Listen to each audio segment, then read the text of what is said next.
Welcome, everyone, to the fourth episode of Big Blue Banter. Here with myself, Dan Schneier of Giants on 24/7 Sports, CBS Sports, Giants reporter, and Nick Turchyn, who I will throw it to right now because other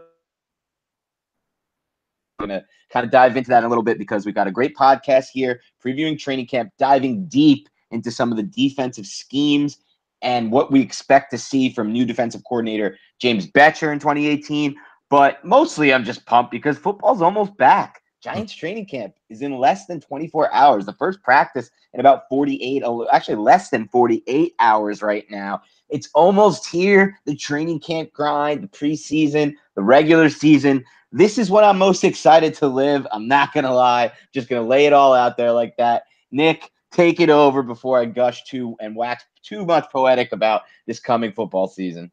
I like it, man. I like the enthusiasm. It's also coming on today's Tuesday, so it's Taco Tuesday, but as well National Tequila Day.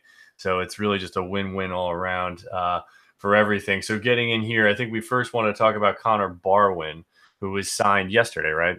Oh, you want to dive right into it? All right. Well, listen, Nick wants to dive right into it, and I get it. We've got a big show coming. There's a lot of stuff we're going to talk about with Bettcher's defense. But before we get into that, and it will play into it, we got to talk about the news because, listen, it's Dave Gettleman. It's the new Giants era. There's no more standing pat. I've never seen a more aggressive Giants offseason since I started covering this team. But Gettleman doesn't lay. He's looking. He's not lying around. He's, like he said after the draft, we're going to continue to improve this roster. Rome wasn't built in a day. That's what he said, at least. And listen, it makes sense when you see what he's done. Just a few weeks ago, he spent his third-round pick in 2019 and the third-round pick of the 2018 supplemental draft on cornerback Sam Beal out of Western Michigan, a guy I'm very excited for. When you look at his coverage stats, taking a look at Pro Football Focus, he was pretty damn locked down last season, obviously playing in a smaller conference, but performed at his best against USC and Sam Darnold. And then just days later, last night, we heard the news of the Giants signing Connor Barwin, the edge rusher, the outside linebacker / defensive end, and we'll dive into what I mean by that soon. But first, I want to toss it to Nick and ask you kind of, what do you think the Giants are going to get out of Barwin this season? And at the same time, what kind of impact can he make for the Giants in 2018? I think he stands to have a pretty big impact, not only for his veteran presence, 31-year-old, multiple year veteran in the locker room, but on the field. He's what, 6'2", I want to say 250 or so. So he's almost slightly undersized for the defensive end position, or the edge rusher position, I should say.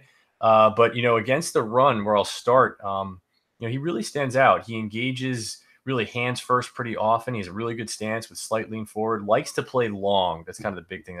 My big point here. Likes to play with his arms extended and helps him see the play more. Helps him break away from tackles more or anyone trying to block the edge. He's very good technically and contain, and this is what the Giants need. Now it kind of gets into strategically what the Giants, or schematically what the Giants are doing on this side of the defense, which will probably be the strong side because that's the side he played last year in. Wade Phillips is very similar 3-4-1 gap scheme. That's what Bettcher has, 3-4-1 gap scheme, and So in the rush, he would often that strong side defensive end plays over or near the tight end on the closed side of the field. So kind of has to deal with him. Can often take on double teams, potentially an outside zone. And this is a good thing. His experience at the run is a really good thing for the Giants. Something I don't think they did as well last year. I think James Pierre-Paul played that position well, but inconsistently comparatively to I think how Barwin can. And on the pass rushing side of things, he's a veteran with good speed. Really kind of has good speed to power rushes. His speed to power rush where he crosses face of the tackle, getting to the inside part of the field. He had 5 sacks last year, I believe. 5 sacks, correct. Yeah, and coming from he played the vast majority of snaps for the Rams, but they rotated guys in as well. So it wasn't like, it's not like how the Giants have played in the last couple of years where you're constantly seeing the same two out on the edge. Right. And the other thing I just want to kind of touch in on, a lot of guys are making the big deal of, hey, he's a 3-4 outside linebacker edge player. How does he play? Is he used to playing in a 2-point stance, a 3-point stance? And kind of what's happened in the modern NFL is that outside edge position has really totally converged. So the difference between a 4-3 edge defender and a 3-4 one gap scheme edge defender is virtually is very, very little. There is a higher probability that the 3-4 player will play and drop off in coverage, which Barwin does in both zone and man. Usually, if you're playing the strong side, again, usually he's playing to the shorter side of the field there. Not always, though. And, it doesn't really mean that he's matching up on the tight end. Usually it's dropping back to the outer third or fourth flat defender. So he'd be dealing kind of more with a running back or a swing type route from the running back. But getting back to it, the difference between the two edge rushers is very, very, it's basically the same. So if you take a look last year for what the Giants, or how the Giants played in a 4-3 under front most of the time, they played 4-3 over as well. OV Vernon last year, he actually had 612 snaps, 221 of them came as what Pro Football Focus calls an OLB, which means he's playing in a 2-point stance.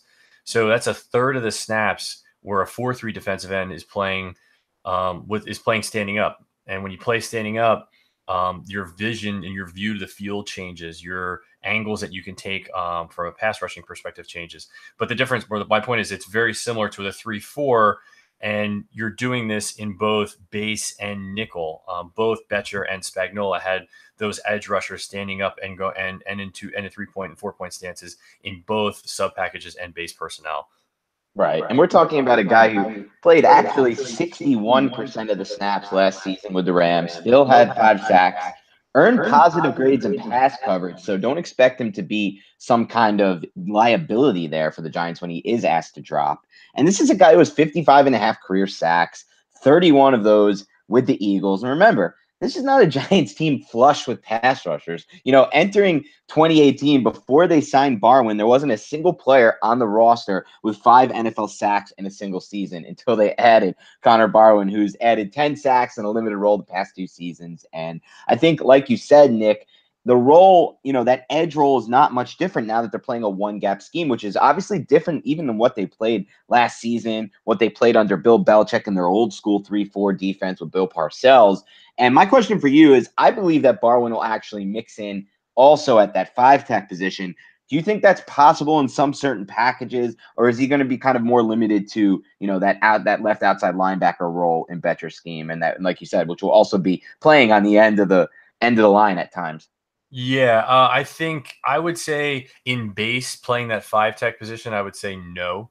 So the 3-4 base, that 5-tech needs to be kind of stronger and have a little bit more lower body kind of strength to be able to be more of a kind of an anchor against the run almost, right. Those strong side runs. So I wouldn't really see it there. I think that, once you start getting into what Betcher will get into, changing the fronts up within sub package, he could definitely play from that 5-tech. It gets into kind of what the defender does best. And that's what I see Betcher do often, that, if Barwin likes to rush that close to the tackle, and if he knows he's going to be one-on-one and he wants that power rush or that power to then speed move inside, maybe that's where he goes. But for the most part, the film that I saw, he's usually playing 7-tech or wider at the outside position. Yeah, and you did a great job on Twitter last night of actually breaking down some film. I know I retweeted a bunch of it. I mean, sorry to the fans who I put through the stress of having to see Bobby Hart in a one-on-one pass protection situation for hopefully the last time, certainly the last time in a Giants uniform, hopefully the last highlight of any Bobby Hart game tape that you'll ever have to watch. But it was interesting to watch Connor Barwin kind of take advantage of the angles that the Giants were playing in pass protection to get the sack on Eli Manning, really beat Hart right off the bat. But I thought the more interesting clip that you posted was actually another clip where Connor Barwin kind of set the edge and did an excellent job using his length in the run game to stop an outside run. The Jaguars tried to run actually behind a pulling guard, Patrick Omeme, who's now you're going to be the starting right guard for the Giants. So don't panic. Don't look at that game tape and rule out Omeme. I actually think he has a really, really good chance to be one of the best value additions if not the best value addition of the entire offseason. Maybe slightly edging out Lorenzo Carter is probably my pick if push came to shove, but we'll touch on that later. But yeah, so I'm definitely excited about the signing. I think it could be more than just a depth backup signing. I think he can really work his way into this rotation. and become a major fit for the Giants. Remember, this is a guy who fits their offseason trend. He was the defensive captain for the Rams last offseason. What have the Giants done all offseason? They've brought in defensive captains, Alec Ogletree, Nate Solder, Jonathan Stewart, Michael Thomas. These guys were all captains at some point in recent seasons. And he also has experience playing with Alec Ogletree, who he played with last season on the Rams defense. And that's obviously going to help him as well, even though we do have, believe that based on what we've seen in practice, Ogletree is going to be playing kind of that weak side inside linebacker position, which we'll touch on later. But I think, again, this is going to be a signing that people are going to look back on and say, this was a key signing if the Giants are to make that unexpected playoff run from 3 wins to a playoff team like the Rams did last season, and like obviously several other teams have been able to do in recent seasons. But one thing I wanted to talk about as we dive a little bit deeper into this Giants defensive scheme, previewing training camp, which is on its way tomorrow, is how I've, through my study, I've kind of noticed, James Betcher, one of the main things that's going to be different about this defense is going to be the fact that he's going to blitz early and often this season. Just looking at the stats behind it, Betcher finished in the top 3. Each of his defenses finished in the top 3 of blitz percentage over each of his past 3 seasons coordinating the Arizona Cardinals. Now you look at Steve Spagnuolo last season, and he blitzed on only 28.2% of dropbacks. And by blitzing, we mean just sending more than 4 pass rushers. And that was slightly below the league average, according to Pro Football Focus. But Betcher blitzed on 36.6% of dropbacks. So this is going to be the main key that I think changes in this defense. I mean, Landon Collins dropped a hint on this earlier this offseason that not many picked up on when he was at the Giants town hall meeting for fans in New York City. And he said, we've even confused Eli more than I've ever noticed since joining the Giants because we've got 5 guys on the line of scrimmage. We got more than 5 guys on the line of scrimmage every play. Not on the line of scrimmage, blitzing on every play. So, with 5 guys coming on every play, it gives the quarterback more to think about on each single snap. So kind of wanted to dive into this and ask you, how will his blitzes differ from Steve Spagnuolo? Because I've talked about it in the past with you, how Spags used to run those delayed blitzes and send guys from different spots. But kind of dive into what we mean when we say, okay, this team's going to blitz more, but how is it going to be different than the blitzes we've seen? Yeah, sure. For those that haven't seen, I actually wrote a couple pieces on this over at Cover One, so kind of doing a little touching on some of the parts that I hit on in those articles, which specifically dealt with the defensive backs and the differences there between Spags and Betcher. But here we'll jump into the linebackers too, because it is kind of critical. Just real quick, guys know this in terms of Spags, but coming from his background from Jimmy Johnson in Philadelphia, great defensive coordinator, he was really revolutionary for all types of blitzing, specifically though. Defensive backs and showing that double A gap look to start. One of the kind of the hallmarks, I would say, of the Spagnuolo blitz was to overload or show an overload on one side of the line pre-snap. And this is pretty simplistic, but getting the offensive line to adjust by calling a slide to that side, to the overload side, and then sending a delayed defensive back blitz from the opposite side of the field. And so on that side of the line, usually you only have 1 or 2 blockers, max on that side of the field. And these type of blitzes were very effective against 5 and 7 step drops, where the QB was looking to push the ball downfield through multiple reads.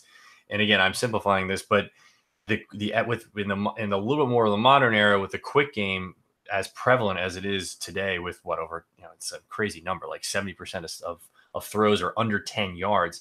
That quick game nullified that type of delayed pressure, Right. or at least it has for the most part. Fast forward to kind of how Betcher runs things. It's not to be a direct critic, because obviously Spags is a great coach. And throughout all this, I didn't want to be basically, bashing Spags to say, no, Betcher's the new guy in town, it's going to be much better. But his blitzing tendencies are as Dan mentioned, are much more straightforward. And when I say straightforward, meaning he blitzes, he likes to show the blitzers that are going to come, or at least show a group of blitzers that are going to come from the line of scrimmage, and kind of have the offensive line pick who they want to block, and have the offensive line know that the blitzer is very good in coverage, as well good in getting downhill and getting straight after the quarterback. And that kind of gets into like the whole idea of having versatile defensive backs or linebackers that can cover or get downhill after the quarterback very effectively. And that's not very easy to do Not to criticize, but if you pull up some of the old Giants tape from the last 2 years, you see some secondary members kind of getting touched, kind of very lightly by a blocker and falling over. Holding your balance through contact is very hard in blitzing when you're not used to doing it.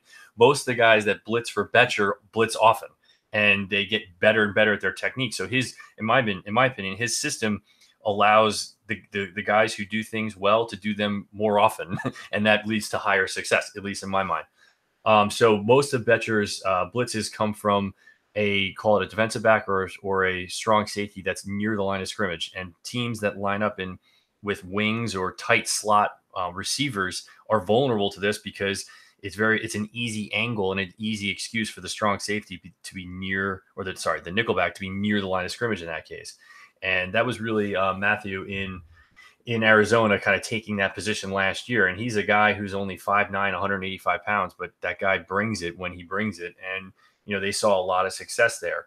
So that's one part of what they do. I guess the one kind of cool project that I'd love to see next gen statistics do, the guys who track track via technology the movements of players, is Betcher's guys spend most of their time on the offensive side of the line of scrimmage, and they spend very, very, very little time on their own defensive side of the line of scrimmage. If you could contrast that in your head, Spagnuolo, his defensive backs often spent a lot of time looping, taking certain angles or running certain levels of delay on their own side of the line of scrimmage, and maybe not as much time as they want to on the offensive side of the line of scrimmage.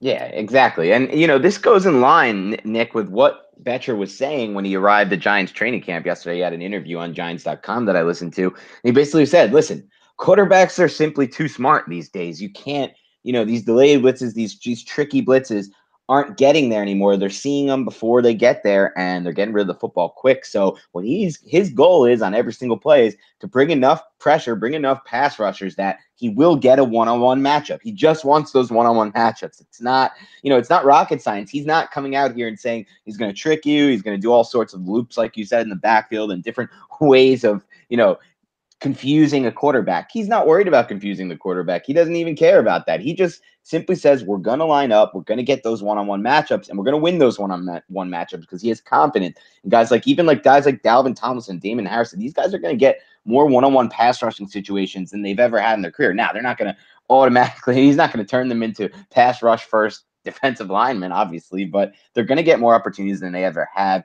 And one interesting area I wanted to ask you about, because it's something that I noticed throughout spring practices. You're talking about minicamp before the draft, OTAs after the draft, and even the mandatory minicamp. There was a lot of A-gap blitzing. This is something that, Mike Zimmer likes to run in his 4-3 defensive scheme in Minnesota, the double A-gap, the single A-gap blitzing. It's something that obviously Jim Johnson, Steve Spagnuolo like to use. But I think that Betcher is going to do it in a different way and kind of break that down for us, how if he does plan to blitz those inside linebackers, Alec Ogletree, probably the fastest and blitzing linebacker the Giants have had in years, in all honesty, on the interior at least. And then Goodson, who also showed well as a pass rusher in limited snaps last season. So tell us kind of how Betcher plans to use his A-gap blitzing and how it might be different than what Giants fans have gotten used to under Spagnuolo.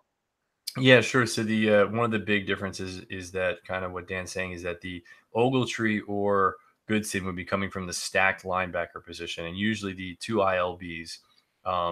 Again, this is in 3-4 base or in nickel sub package. Either way, there's going to be two stacked linebackers. Usually they're playing like a 40 tech or closer, meaning basically from the offensive tackle's inside shoulder and closer to the center of the field. And where I saw it last year, if you want to take a look at for example, Wade Phillips's defense using Ogletree for the most part of last season played on the strong side, except for third down situations where he moved to the weak side offense. So when you're on the weak side of the stack backer position, you're away from the tight end most of the time. So the tight end coverage responsibilities go elsewhere. Usually you're kind of checking the running back, or you're on a read rush where if he blocks, you get to rush as well. So it's almost, in some ways, it's almost like a default fifth rusher is kind of automatically set up. And why I like moving Ogletree for the most part to the weak side, which it seems to be what they were doing in camp, is because number one, that Goodson's a great tackler on the strong side, so they both backers will complement each other. But that getting back to the blitz will come in either the A or B gap to the weak side, and oftentimes, again, they can obviously adjust for that, but you'll usually get a one-on-one matchup. And what that also means, though, is you'll get a one-on-one matchup on the other weak side rushers. And most of the time that will mean OV. And I think most of the time that'll mean the three tech. They'll play the three tech. He'll move the three tech all around. But for the most part, I think it'll be OV three techs like Tomlinson and guys like McIntosh on sub package if he can get in and get healthy. And that, to me, forget all other schemes. That's a pretty good three rushers that against any weak side protection package is going to be a good way to generate consistent pressure. Because a lot of guys talk about that, like, how do these Giants get consistent pressure? Forget all the schemes, forget rushing six. They remember great Spagnuolo teams that got it on their own with their own front four. I think this defense can offer an easy fifth option, but as well, the way it'll structurally be set up, the success will come as more reps come throughout the season. Yeah, I mean, that's how I see it happening too. And you bring up a great point. When you have that A gap blitz coming from the weak side, and you've got Ogletree, you've got OV, who's really going to be set up to be the Chandler Jones of this defense, the guy who gets the most one-on-one matchups. You're going to see a lot of interesting, production from Dalvin Tomlinson as a pass rusher. No one's expecting it, but you're going to be surprised because this is a guy who got more consistent pressure at Alabama than anyone realized, especially considering the position he played. Got some pressure last season, but really wasn't used in the same role that'll be used in this season. It was really, really going to be a very different role. He even said, I'm loving this new defense. It's a lot like what we played at Alabama. Now, he was playing more of Damon Harrison's position at Alabama, but he had some snaps at the three tech that he's going to be playing. And you brought up an interesting point, that fifth round rookie McIntosh, who we've talked a lot about, finally signed his contract, his rookie deal. He had some sort of issue this offseason. Gettleman made mention that it might have been the thyroid issue, but he lost a lot of weight. It's going to take him a little bit longer to get into the mix, but he's somebody who I'm really intrigued by if they can get in and get going. Because, like you said, if you have a sub package on specific passing downs where you've got Ogletree, you've got McIntosh instead of Tomlinson at that three technique, and then OV coming off one edge, it's going to be really difficult for defenses for opposing offensive lines to figure out and to get blocked up in pass protection. Now, you also made mention of something interesting a few minutes ago when you said, Tyrann Mathieu was blitzing a lot out of that position last season. And that's kind of the role we expect out of Landon Collins, correct? To be in that sort of role. But one interesting thing is a guy who right after the June 15th minicamp drew a lot of individual praise from defensive coordinator James Betcher is Curtis Riley, a guy they signed from the Tennessee Titans, a guy who played with the defensive back coach of the Giants defensive back coach now when he was with Tennessee, a guy who converted from cornerback to safety and now may be playing in a similar role to what we're expecting, because he was playing a ton around the line of scrimmage in the mini camp, kind of in that big nickel role. So kind of tell me, do you expect that role to be filled by mostly Collins, or is that something we're going to see Riley kind of get involved with as well? No, that's cool. I learned stuff on this podcast, so I'm I'm glad I'm here. I didn't know Riley was around the line of scrimmage. That's I envisioned him more as the kind of the rangy free safety, but no, not at all. Actually, yeah, they I thought so too, because obviously don't knock yourself. I thought so as well, because obviously the conversion from cornerback to safety. Yeah. But after minicamp, he was starting to mix in with that first team defense in specific packages and playing around the line of scrimmage.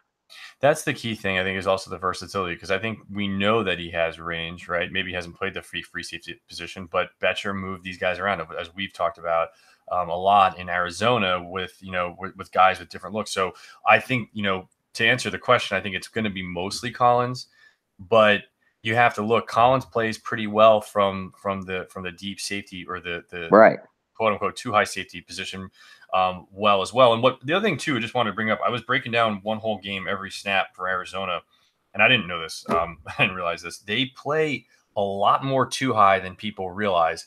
And one thing they tend to do is take their free safety and play him very deep to the weak side of the field, and then play their free safety very deep to the field side of the field, so the wide side of the field, wherever that is, and then their other safety plays in a shallower too high safety, about 10 to 12 yards off the line of scrimmage, to the shorter side of the field, kind of in a position to kind of jump slant routes on that. So like a robber roll almost? A little bit. And so it's like he's preempting the robber roll. And that, whether he goes to robber, buzz safety, or not really blitzer from there, because like we said, he usually blitzes from line of scrimmage, Right. but or specifically in man covering for someone blitzing on the field, on the closed side of the field or on the short side of the field. It's like a very flexible position. And again, I think that's what most people don't realize is it's not going to be a lot of this single high with everyone pressed looks. He does throw them, he does show them, but it's not. It's actually a lot more of kind of a cheat almost to get to cover 3 buzz or to cover 1 robber. Interesting. That is going to be super interesting because I assume, honestly, that'll be kind of Landon Collins's role. That seems to make the most sense. Obviously, they'll mix and match. They'll have him in more of that deep safety role at times, but that should be extremely interesting. And yeah, I mean, we talked a lot about the single high, and that's something that, it's a buzz term that got kind of, pinned to Betcher, but no defensive coordinator is running single high like a vast majority of their snaps. That's like, I mean, you could tell me if I'm wrong about that, but that seems like a death wish to run it like a vast majority of your snaps. Is that right? I think there's a lot of guys that are that not still embrace it. There's if you look in the whole cover 1, cover 3 tradition coming out of Seattle, those guys playing right, that, right. But what's interesting is you look at the number of cover 2 played by the Jacksonville Jaguars last year, and it's something like top 5 in the in terms of numbers for defenses. So defenses that play zone rotate a lot of different types of zone. The only key that I'll kind of make to or kind of mention to people is if you play single high, it kind of means it's either going to be cover 1 or cover 3. It's very hard to get the other thing. If you play too high, it can be anything. And not to knock Eli Manning, but that's actually one of the things that maybe hurt Eli Manning a little bit in the last couple of years is having to have that guesswork to confirm coverage after the line of scrimmage, after the snap, to verify coverage from too high. It takes a little bit more time. Yeah, and maybe we'll have to then go ahead and just edit out that previous comment by me, Yes, showing my lack of information on the cover on the single high. But I will say this as a point to your Eli Manning comment, and that's really been the Giants' biggest issue in this Ben McAdoo offense over the past 2 seasons. It's teams are just simply playing too high, playing different styles of cover 2 looks, and there was no real way to beat it without any kind of run game. And when you're only using 5 guys in pass protection, so that's going to change this season. Eli Manning was super excited about it. He talked about it a little bit earlier this month when he was like, listen, we got Barkley now, and I think that's going to be the final solution. We finally figure out how to beat this cover 2. It's been haunting us. They drafted Evan Ingram to beat the cover 2, and then they didn't use him to beat the cover 2 in their whole scheme. So, hopefully Barkley will be the guy, but more importantly, I think it'll be, the difference between Ben McAdoo's offensive scheme and calling the plays, and Pat Shurmur's offensive scheme and calling the plays. And listen, I'm not saying that to knock McAdoo, but I'm also not saying that to knock McAdoo. Anyway, I want to introduce one more concept before we kind of dive into the final segment of the show, which is the most fun, which is going to be, what I'm most excited for and what you're most excited for in training camp to see. But before we do that, there's a lot of talk in Betcher's defense. I'm going to go through the final buzzword of Betcher's defense. We wanted to get all in on this defense and break it down in depth. Hopefully we've done that today, but we can't do that without at least touching on the money backer position. This is something that basically is supposedly unique to his scheme. Deion Buchanan is the guy who used to run this position, who ran this position in Arizona. I don't even, I tried to look into this. There's so little out there on this because he wasn't talking much about it. And I think the best way for us to get, down to the nitty and gritty of this is to ask you, somebody who's watched the tape, who's watched this defense, and who's kind of been able to focus on Buchanan's role in that defense. And my question for you is, 1, what is that position? And 2, is he going to use that with the Giants, or is he going to go away from that with the Giants? And if he does, who's going to be playing in that role? And is it going to be on all defensive backers? I know I just asked a lot there, but I need a lot on this, so let me know. Got it. So yeah, my second piece, or my second part of the cover1.net 2-part preview that I did on the blitzing talks about the betweeners bastion of the defensive backfield for the Cardinals, and now will be the Giants. And basically what we're talking about here is in a 3-4 base, the weak side inside linebacker, which we've kind of described a touchdown before, or in nickel, which is played basically on well over 50% of snaps on average in the NFL, because most NFL teams play 11 personnel with 3 wide receivers over 50% or right around 50% of the time. So you're talking about, a very high amount of the time in nickel, that weak side backer. And the reason why you'd want that weak side backer, or the weak side backer gets the money backer kind of connotation, is their versatility to both do kind of everything. And if you look at traditionally how linebackers have stacked up in the stack, you're talking about guys that, back 10 years ago were all over 240 pounds. Were all, not, I don't want to say slow footed, but they were run defenders. They were run defenders first. And guys like Brian Urlacher that could, cover in space, or Lance Briggs, they were seen as like kind of outliers. That has now changed so that the linebackers, specifically, if you look at guys like, look at Carolina's linebacking group. I mean, all those guys can cover in zone and cover space like out of control. The money backer just takes that same idea but applies it specifically to the weak side. So in Arizona, we're talking about Buchanan, like Dan mentioned, or in Wade Phillips's defense, we're talking about Mark Barron, guys who basically are ex safeties. And the trick for the Giants, what's nice for the Giants, is so is Alec Ogletree. He played safety in college and converted there. So what you're seeing is guys that are 230-ish pounds. I think Ogletree's a touch over that, and smaller. And since they are on the weak side, it doesn't mean they're facing less runs or more runs. It's kind of about the same, I would say, for both sides. But most of the time playing the weak side, and with the flexibility to go cover the corner, to go cover a slot receiver, to get a full cover down on a slot receiver, meaning move out on him if need be, if it's a 2-by-2 formation. So that flexibility in the stack position frees up the basically, the best way to say it is it frees up the coordinator to not have to dedicate a defensive back to do so. So this really kind of came in light there. I want to say, not to really jump into Mark Barron, but the weakness of the Rams last year was clearly the weak side of the running game.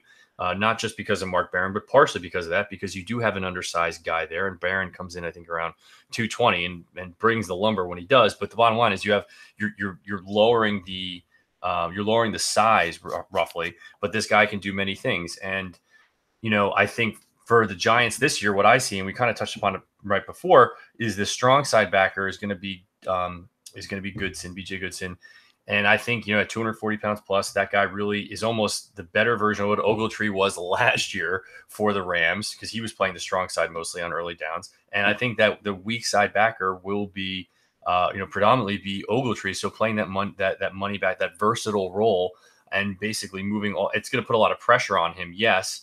And they're going to want depth at that position over time. But I think that's one of the reasons why they signed him was to get surety in that position, in a spot where he can flourish from both blitzing coverage and in run support from a sideline to sideline perspective. Exactly, Nick. And people have to understand, the Giants didn't just trade for Ogletree willy-nilly. They traded for him because Betcher has a lot of experience watching Ogletree, including one play where he had a pick six against Betcher, the Arizona Cardinals offense last season. And Betcher was on the sideline. Watch that one. Extremely athletic play.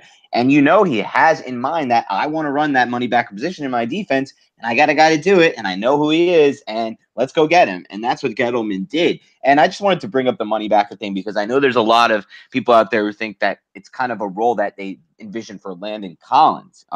Because of, like you said, it's basically there's been converted safeties in it. Buchanan was a converted safety, obviously.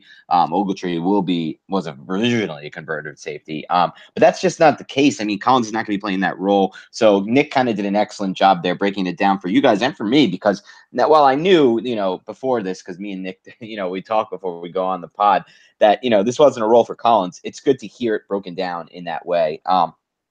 So at this point, we're going to dive into training camp stuff that I'm most excited for, that Nick's most excited for, position battles, fights, players who will shine in pads. I'm going to try to do this in a little snake draft format. And obviously, we will be back soon once training camp comes underway. There's going to be a lot more to talk about. We still promised you a full breakdown of Saquon Barkley, and we will get to that. We will do more offense, but we did want to kind of give you an idea of what this defense is going to look like. It's going to be very different. The scheme is very different than what they're used to. Offenses can change, and they will, and that's going to be a major change for the Giants offense, but there's still going to be some route concepts that the Giants have used that they'll continue to use. in 2018, but this defense is going to be a lot different. So the thing that I'm most excited for going into training camp, I'm going to kick us off, Nick. All right. And it's not even the most heated training camp battle. It's not. This is going to, he may not win this battle, but I'm most excited to see Lorenzo Carter, the 3rd-round rookie. This is a guy who I said after the draft, this will go down as their best value pick. That's my opinion. I'm sticking with it. I just got to add, he's going to be the best value pick. That doesn't mean he's the best player, okay? Barkley's going to be the best player in this draft class. Come on, we obviously know that. I mean, as long as he doesn't get hurt, he's going to be the best player. That's clear. I mean, come on, Lorenzo Carter would be drafted top 10 if he had nearly the kind of talent that Barkley has, but respective positions. But I love this Lorenzo Carter kid. Here's a kid who I watch a lot of, and I don't watch tape like you do, Nick, but I try to get into it. I saw his Notre Dame game. I saw a few other games. I saw the game against Oklahoma. I saw just a bunch of different games from him, probably about 6 games from 2017 and 2016 seasons combined, as much as I get my hands on. This is a guy who I just love his skill set for this new defense. We just talked about the entire podcast about how much Betcher values versatility, the ability to line up on that line of scrimmage and either drop in coverage seamlessly or rush the passer. And that's something he can do. He was excellent in coverage at Georgia. He was used all over the formation, a lot of chase and pursuit. And most importantly for me is he's a guy who was the 6th most efficient pass rusher on a per snap basis. Now, I don't judge pass rushing efficiency like most NFL fans do. Don't give me sacks. I don't care about sacks. If anyone knows me, if anyone's followed me since the original days working for Fox Sports covering just the NFL in a whole, you'll know that I'm one of the biggest proponents of quarterback pressures, quarterback hurries, and quarterback hits. Don't talk sacks to me. I want the hurries. I want the hits. I want the plays that force the quarterback to make errant throws that lead to incompletions, that lead to mistimed throws, that can lead to interceptions, hit passes, throwing underneath instead of taking big plays for the first down. That's what I want. And Carter on a per snap basis got the 6th most total pressures of any player in this draft class. So this is a guy who you could see it when he was lining up in the OTA and spring practices. He had a lot of bursts out line of scrimmage, but this spring practices are not great for offensive linemen and defensive linemen. They just aren't. There's no pads, there's no hitting. So I'm excited to finally see him get in the pads and see what he can do against these offensive tackles. So you can touch on Carter if you want, or anyone else, or any battle that you're excited to see right now, Nick, that's going to get you going. You can't bring up Carter and then not have me add that the Notre Dame game that you saw. I mean, how many times did they not block him? And there was a lot of unblocked snaps. I'll give you that. But my point though is it's actually so great closure there because they kept on wanting to run the threat of the boot, and then when he would boot, he made Wimbush pay. And this is a guy who did it legally. How many? I don't think he had any penalties in that game. And it was just something. It was really interesting to see because although, like you said, he didn't have the stats. It's like try being Wimbush that game, like getting crushed in the ribs that many times. Like that's right. He's this type of player where it's like you're gonna see results over the course of a game. And yeah, so really kind of psyched to see him specifically though too. I think you got to mention that Barwin now brings a different element to Carter. Because if they're both going to play on the same side, I think they will, by the way, they're both going to play the strong side. That's huge. I mean, you're just getting a guy with, a really, really, a really good veteran helping out a guy like that. And a lot of times too, a lot of fans don't realize a lot of these guys come and it's not that they're unprepared at the NFL level, but it's hard to become a professional as well. Their techniques all need to be honed and perfected. And a lot of times they don't get that in practice because so much of practice ends up being scheme.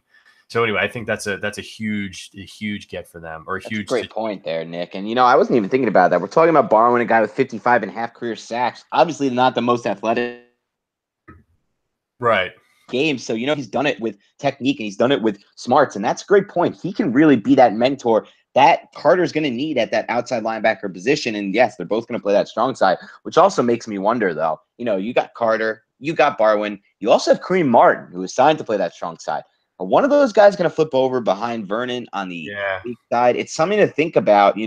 They're all kind of best suited for that strong side, which brings me to starting to wonder, okay, maybe Martin will kind of kick back into where he started his career with the Cardinals at that 5 technique defensive end position instead of the outside linebacker position. Because, I mean, there was one snap in spring practices where Martin was kind of, I think they were running the smash route actually, or some kind of vertical route with Ingram. They weren't very specific, you couldn't really figure it out from practice, but he was matched up with Ingram in one-on-one coverage on a vertical route, and Ingram got like 4 yards of separation. I mean, Martin's a 280-pound guy playing a little bit of linebacker, so it'll be interesting to see if he kicks inside with the addition of Barwin. I'm also really excited to see just kind of the battles on the line. Mike Shula talked about it, yesterday when he said, they asked him like, what are you most excited for about training camp? What's the biggest difference? What's going to be the biggest jump from what we saw in the spring? He said the offensive line, like point blank, the offensive line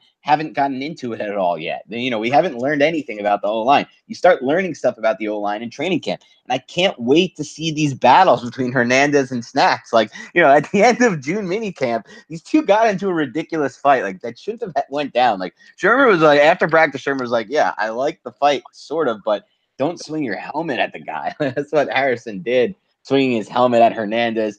Those fights aren't going to go away. Those are chippy players, both of them. Like, they're going to be going against each other all throughout practice. I cannot wait to see that battle. But as far as just the rest of the offensive line goes, it's going to be really interesting because, there's a lot of confidence in this Giants offensive line. And to me, there's no real reason for it just yet. Yes. So there's a massive upgrade at left tackle. Yes. Hernandez is probably even going to be a massive upgrade. And I can say that even though he's a rookie.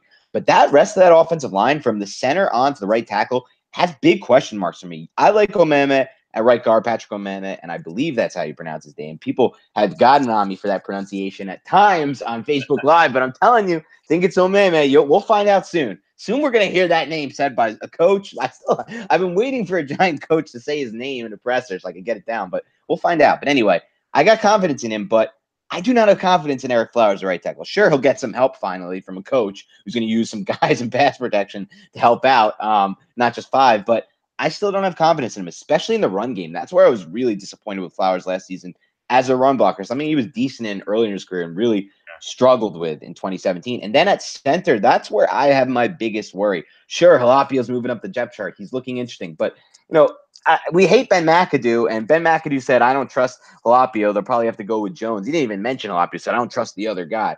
And so that's kind of BS because he's coached him for 2 years. But aside from that, I mean, it's not we can't just jump into this thinking Halapio can make this magical transition from former 6th-round pick who was released by multiple teams, a street free agent, signs with the Giants as a guard. Now all of a sudden he's their starting center and he's great at it. I can't make that leap just yet. I need to see it in training camp. And Jones is a guy who I think is really undersized, and he's okay. He's an okay player, but he worries me as well. Just kind of the direction they're going in the offensive line. So I'm definitely interested to see that. Do you have anything else to add on the offensive line? Not so much. I think that the center position, like you said, is kind of key. And the other side of it too is within Minnesota's ranks last year for sure. A big part of Shermer's success. Again, you have to definitely have to throw out the RIP shout out for Tony Sperano because he was such a big deal in making that offensive line happen. And again, he just passed away literally 3 days ago. So really sad to hear that. But it was also Pat Elflein there being so versatile. Right. Center position. So it's not just line calls. It's now the centers are much more involved as like a third guard, especially if you're going to run and not so much because the Giants are going to run maybe a little bit more tilted more man, but the Giants are definitely going to run zone too. And so those types of rangy reach or space blocks, you're going to want a good center there too. And so I think that's going to be kind of interesting. My bigger thing, actually, I hate to just focus on the positional players, but I think that actually the kind of the sneaky one, I think, is Latimer in both the slot as well as X wide receiver. I really think the more tape I've watched since the last time I did the original preview on him, this guy's a real athlete, and he's a real asset that has gone overlooked. And yeah, he had issues in Denver, but this is a guy who can play, and I think he really wants to play and really needs to want to play now this year. And just that's something that Eli has not had besides Odell in any part of the field. A guy who can go up and make a catch, who can make a tough catch for him and contested space where Eli doesn't have to put it like kind of in a perfect position. And so I think that's something where, not a fantasy player, but that may be one to kind of watch especially in the early weeks. Yeah, and as you guys know, if you've listened in, me and Nick are big proponents of this not being much of a competition for that third receiver role. I know Hunter Sharp's in the mix. I know Roger Lewis is in the mix. I know Russell Shepard's in the mix. I know some people think they might add someone, but Latimer is a guy who I think is really, really, really going to get it going early on in training camp and solidify this role. And as Shula said, listen, we're going to use some deep routes to open up the underneath stuff and the intermediate stuff. And I think that can really be one role he plays, taking the top off of defense with that 4.39 speed and opening up stuff there underneath. But then on the other flip side of things, you use Beckham in a role like that, and then you're getting these intermediate routes where he's going to see single coverage. And like you said, Eli doesn't have to put a perfect ball to him, and he can make a contested catch. So Latimer's a guy I'm definitely focusing on throughout camp. Obviously, the obvious guy is Barkley. We're going to be focusing on him. We touched on Hernandez on the offensive side of the ball. Eli's a guy I also want to see, but I don't make too much. I don't take too much away from how the quarterbacks look personally in training camp.